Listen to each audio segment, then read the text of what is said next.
જૂનાગઢમાં ભૂતનાથ મંદિરમાં ગાદીના વિવાદ મામલે ભૂતનાથ મંદિરના મહંત શિવગીરીએ મહત્વનો ખુલાસો કર્યો। ભૂતનાથ મંદિરની જગ્યા બાબતે જૂનાગઢના પૂર્વ ડેપ્યુટી મેયર ગિરીશ કોટેચા અને સિનિયર વકીલ હેમાબેન શુક્લએ મહેશ ગીરી પર ગંભીર આક્ષેપ કર્યા। બંધ કવરમાં રહેલા ડોક્યુમેન્ટ જાહેર કરાયા। શિવગીરીની ચાદર વિધિ કરવામાં આવી। મહેશ ગીરીએ કબજો લઈ લીધાનો આક્ષેપ કરાયો। શિવગીરીએ કહ્યું, જૂનાગઢ ભૂતનાથ મંદિર ખાતે વર્ષ 2023માં મારી ચાદર વિધિ કરવામાં આવી છે।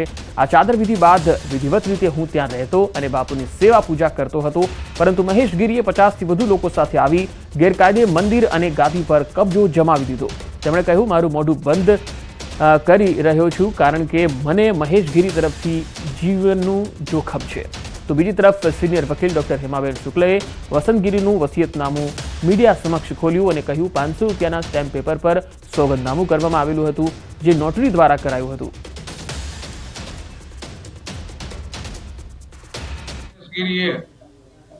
જે રીતે અંગૂઠા મારીને ચીખલિયા સાહેબની હોસ્પિટલમાં જેણે સોગંદનામું કરાયું હતું, રાતે વિડીયો રેકોર્ડિંગ સહિત ગયા હતા। આ માણસની ટેવ વિડીયો રેકોર્ડિંગ રાઈટના આઈસીયુ વિભાગમાં જ જવાની છે, એટલે એ પણ બહાર આવ્યું કે રાતે એ બાપુના અંગૂઠા મારી આવ્યો। જોગાનું જોગ એવું બન્યું કે બાપુ વેન્ટિલેટરમાંથી બહાર નીકળ્યા અને હાજા થઈ ગયા। સંતની અમે સમાધિ આપી અને ધીમે ધીમે સાધુ લોકો જે સમાધિમાં સામેલ થયા હતા એ બધાએ વિદાય લીધી। ત્યારબાદ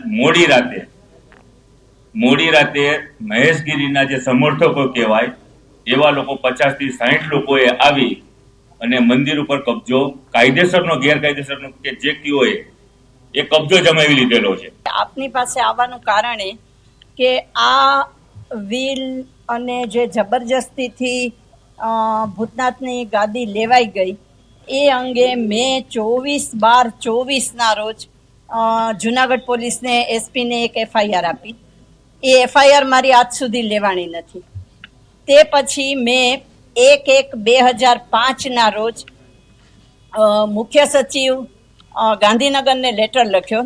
આની પણ કોપી તમને આપવામાં આવશે, મારી એફઆઈઆરની નકલ પણ તમને આપવામાં આવશે।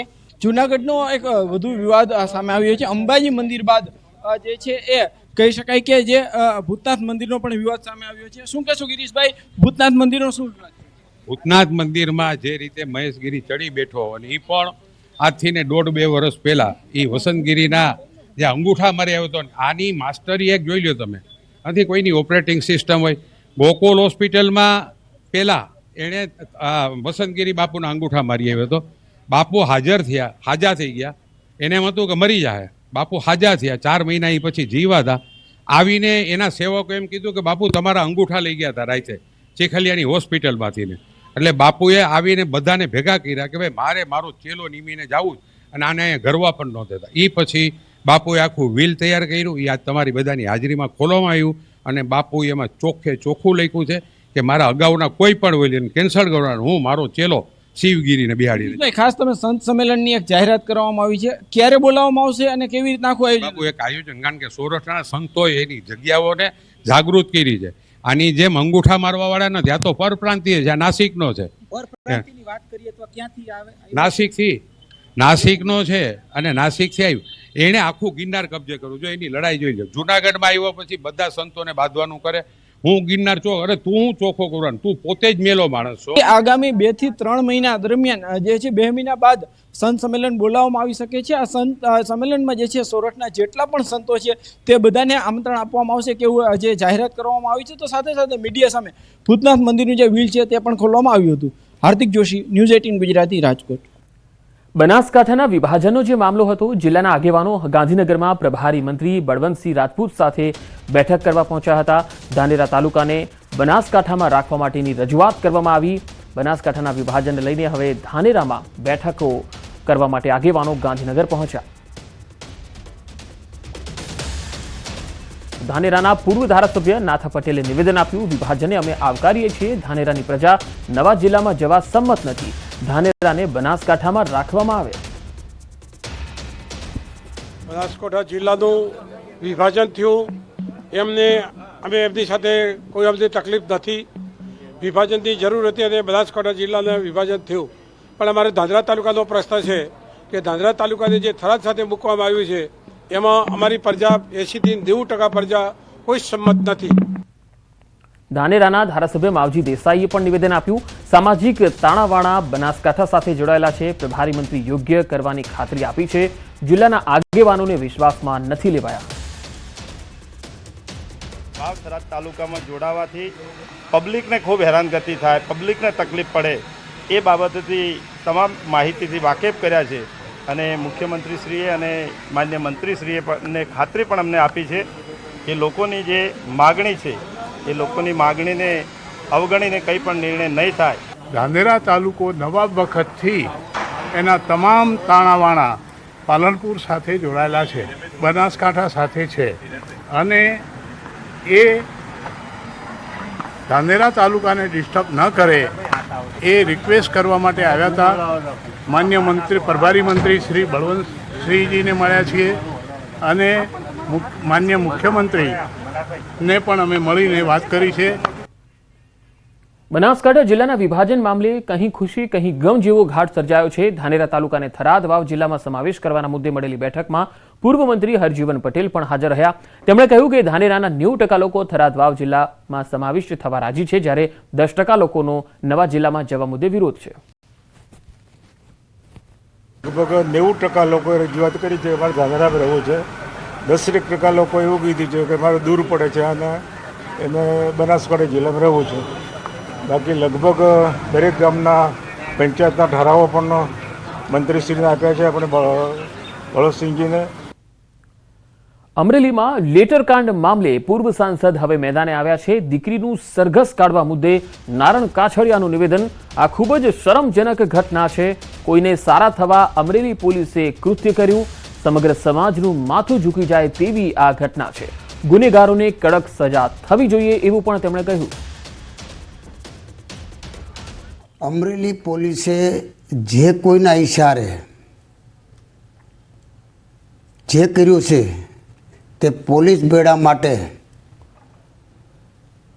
એક વખોડવા માટેના કોઈ જ શબ્દ નથી અને કયા શબ્દમાં વખોડવું એ મારી આગળ અત્યારે કોઈ શબ્દ નથી. એક નિર્દોષ દીકરીને પટ્ટા મારવા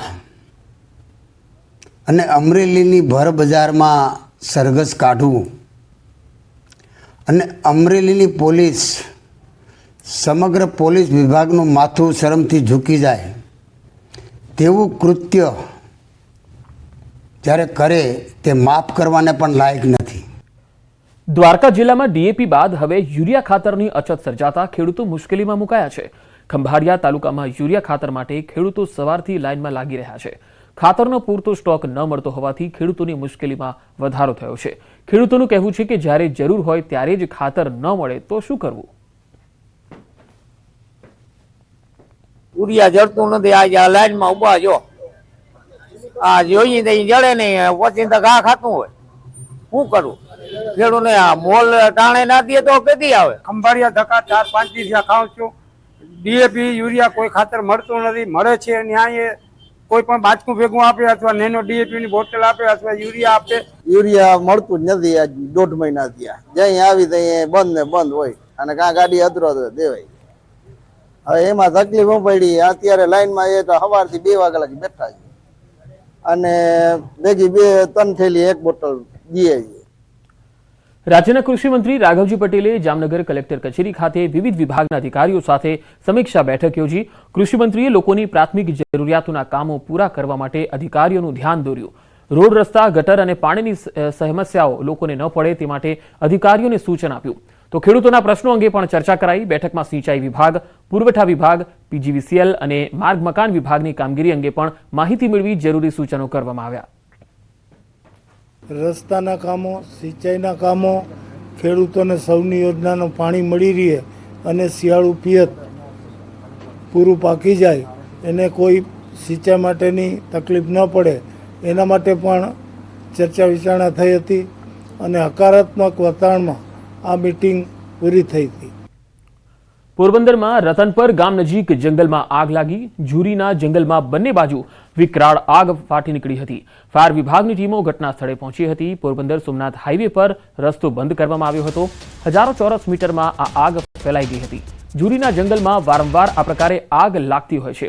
પોરબંદર જિલ્લાના રતનપર ગામ નજીકના આ જંગલમાં ફરી વખત આગ ભભૂકી ઉઠી. આ જંગલમાં અવારનવાર આગ લાગવાની ઘટનાઓ બનતી રહી છે. ત્યારે આ ભીષણ આગને પગલે પોરબંદર ફાયર વિભાગને જાણકારી મળી હતી. ત્યારે ફાયરની ટીમ પણ અહીંયા પાણીનો મારો ચલાવી આગને કાબૂમાં લેવાના પ્રયત્નો હાથ ધર્યા હતા. કલેક્ટર સાહેબ શ્રી દ્વારા સૂચના આપવામાં આવતા નગરપાલિકાની ટીમ, પોલીસની ટીમ અને ફોરેસ્ટ વિભાગની ટીમ જુદા જુદા સાધનો દ્વારા આગ ઓલવવાનો પ્રયાસો કરી રહ્યા છે. કુલ અત્યારે 4 ફાયર ટેન્ડર કાર્યરત છે. ઉપરાંત વધારાના 2 નેવીના અને કોસ્ટગાર્ડ અથવા એરપોર્ટ ડિરેક્ટરને પણ કીધેલું છે, એટલે ત્યાંથી પણ એક વધારાના ફાયર ટેન્ડર પણ મોકલી આપવામાં આવે છે. આગની ઘટના બને છે ત્યાં આગ લાગવાનો બનાવનો અમને જાણ થઈ હતી. તાત્કાલિક જ એક ફાયર ટીમ જે મોટું ફાયર વાઉઝર લઈને રવાના થઈ હતી અને અહીંયા પ્રથમ પરિસ્થિતિનું નિરીક્ષણ કરતા વધારે ફાયર ફાઇટરની જરૂર પડતા અન્ય 2 ફાયર ફાઇટર પણ રવાના થયેલા હતા તથા ફાયર ફાઇટરને અસિસ્ટ કરવા માટે એક ફાયર ટેન્કર પણ અમે બોલાવેલું હતું. પછી ત્યારબાદ વધારે આગનો બનાવ હોવાથી બંને સાઈડના રસ્તા પોલીસ વિભાગને જાણ કરી અને ફોરેસ્ટ વિભાગને જાણ કરી બંને બાજુના રસ્તા બંધ કરાવેલા છે. પોરબંદર સોમનાથ હાઈવે પર જે રતનપર નજીક છે, પોરબંદર જિલ્લાના જે રતનપર ગામ નજીક જે આ જે ભીષણ આગની જે ઘટના ચોરીઓના જંગલમાં લાગી છે, જે આ આગનો બનાવ છે તેના કારણે અત્યારે પરિસ્થિતિ એવી છે કે આ જે રસ્તો જે છે તે રસ્તો બંને સાઈડથી ને બંધ કરી દેવામાં આવ્યો છે અને રસ્તો છે તે રસ્તો હાલ ડાયવર્ટ કરવાની જે પરિસ્થિતિ છે તે ઊભી થઈ છે. આપ જોઈ શકો છો કે વિકરાળ આગ છે. છેલ્લા 1.5 કલાકથી વધુ સમયથી આ છે આગ જે આગ પર કાબુ નથી મેળવી શકાયો અને વન વિભાગ, પોલીસ તેમજ ફાયર બ્રિગેડને જે 3 ફાયર ફાઈટરો છે તે ઘટના સ્થળે છે. આમ છતાં પણ આગ છે તે આગ કાબુમાં નથી આવી રહી અને જે ભીષણ આગની જે ઘટના છે તેના કારણે અત્યારે હાલ જે પરિસ્થિતિ છે કે આ જે રસ્તો જે છે પોરબંદર સોમનાથ હાઈવે બંધ કરવાની ફરજ પડી છે અને ડાયવર્ટ કરવો પડી રહ્યો છે રસ્તો. આ છે આગ છે જે રતનપરની જે જુરી વિસ્તાર કહેવાય છે, આ જુરીનું જંગલ.